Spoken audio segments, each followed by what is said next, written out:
আপনি একটি setting on করে রাখুন। আপনার ফেসবুক আইডি এবং মেসেঞ্জার কেউ হ্যাক করতে পারবে না। বর্তমানে একটি লিঙ্কের মাধ্যমে ফেসবুক হ্যাক করা হচ্ছে। আপনি যদি এই সেটিংটা অফ করে রাখেন তাহলে কোনো লিঙ্ক দিলেও আপনার ফেসবুক আইডি হ্যাক হবে না কোনোদিনও। চলুন তাহলে আমি দেখিয়ে দিচ্ছি কীভাবে আপনার আইডি নিরাপত্তা রাখবেন। তার জন্য আমাদের চলে আসতে হবে ফেসবুকে। এখান থেকে আপনি ক্লিক করবেন এই ছবির মতো আইকনে। এখানে ক্লিক করার পর আপনি সেটিং আইকনে ক্লিক করবেন। সেটিং আইকনে আসার পর আপনারা এখানে খেয়াল করে দেখবেন এখানে মিডিয়া নামের একটা অপশন আছে, মিডিয়াতে ক্লিক করবেন।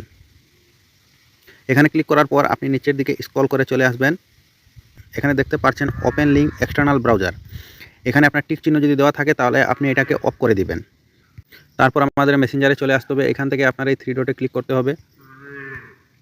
এখানে ক্লিক করার পর আবার আপনি এই সেটিংয়ে ক্লিক করবেন। সেটিংয়ে ক্লিক করার পর আপনি নিচের দিকে স্ক্রল করে চলে আসবেন। এখান থেকে ফটো অ্যান্ড মিডিয়াতে ক্লিক করবেন।